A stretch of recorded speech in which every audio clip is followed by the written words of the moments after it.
Hello दोस्तों, Hindi class में स्वागत है। दोस्तों, आज की क्लास में बहुत ही इंटरेस्टिंग, बहुत ही इमोशनल कहानी सुनाने जा रहा हूँ। बिना क्लास को देर किए चलिए स्टार्ट करता हूँ। ममता का अर्थ तो हम सब जानते हैं, यही न कि एक माँ का अपने बच्चों के प्रति स्नेह। पर बहुत सारे लोगों को लगता होगा प्यार, मोहब्बत और ममता में क्या अंतर है। मैं तो कहूँगा अंतर तो कुछ नहीं, पर जो स्नेह माँ अपने ममता के भाव से करती वह दूसरा कोई नहीं कर पाता। प्यार मोहब्बत तो सब करते हैं, इनमें वह माँ वाला स्नेह नहीं होता। यह कहानी भी ऐसी ही एक माँ की ममता, मातृ प्रेम की है। इस माँ को उसकी ममता का भाव अपने बच्चों के लिए क्या क्या करवाता है, इसका वर्णन किया है। दानपुर नापुर नाम का एक छोटा सा अविकसित गांव था। गांव का विकास नहीं मतलब गांव में रहने वाले लोगों का विकास नहीं। इस गांव में कुछ 3-4 परिवार थे जो थोड़े बहुत खानदानी थे। बाकी सब मेहनत मजदूरी करके अपना जीवन गुजारते थे।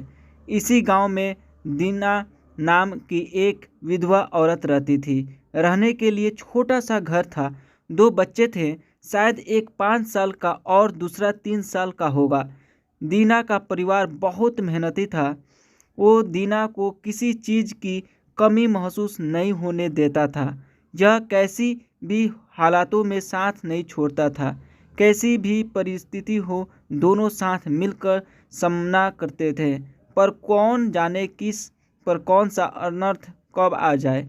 दीना के जीवन में ऐसी छोटी घटना की उसी घटना ने दीना के पति को दीना से छीन लिया।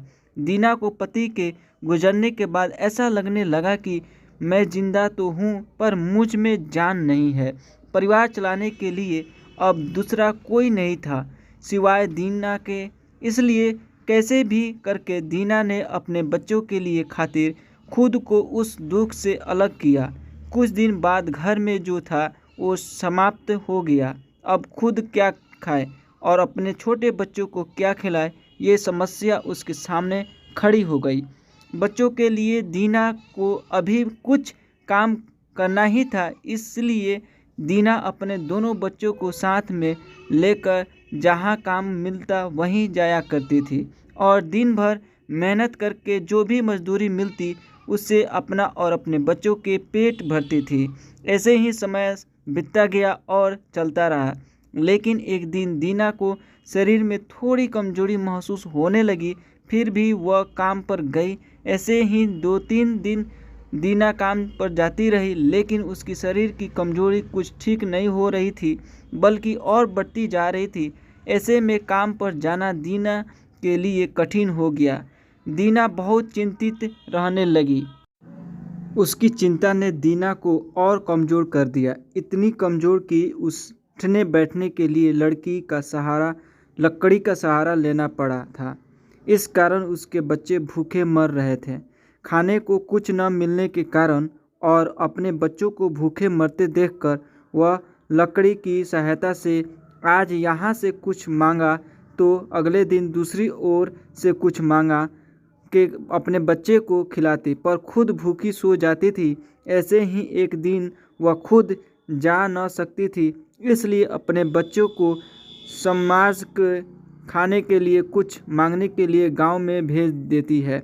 कुछ समय बाद बच्चे को 2 चपाती और थोड़ी सी सब्जी लेकर लौटते हैं तो चपाती से 3 जन कैसे तृप्त होंगे, इसलिए वे 2 चपाती दोनों बच्चों को खिला देती है। वह बरसात का समय था। बिजली न होने के कारण घर में अंधेरा छाया हुआ था। अंधेरे में ही वह अपने बच्चों को एक कमरे में सुला देती है और वह दूसरे कमरे में जाकर सो जाती है। रात को तेज बारिश होती है और बिजलियाँ जोर जोर से कड़कती है। दिन को थोड़ी आराम मिलती है, इसलिए वह गहरी नींद में पड़ जाती है। ऐसे में दीना को एक सपना दिखाई देता है। वह एकदम तंदुरुस्त हो गई। काम पर जाती है। वह सोचती है अपने बच्चे को काफ़ी समय से अच्छा खिलाया नहीं, इसलिए वह अपने बच्चे के लिए स्वादिष्ट खाना बनाती है। बाद में अपने बच्चे और और वह साथ में बैठकर खाना खाकर सो जाते हैं। आगे सपने में दीना ने देखा उसके बच्चे जिस कमरे में सोए हुए थे उस कमरे का छत गिरकर उसके दोनों बच्चे मर जाते हैं।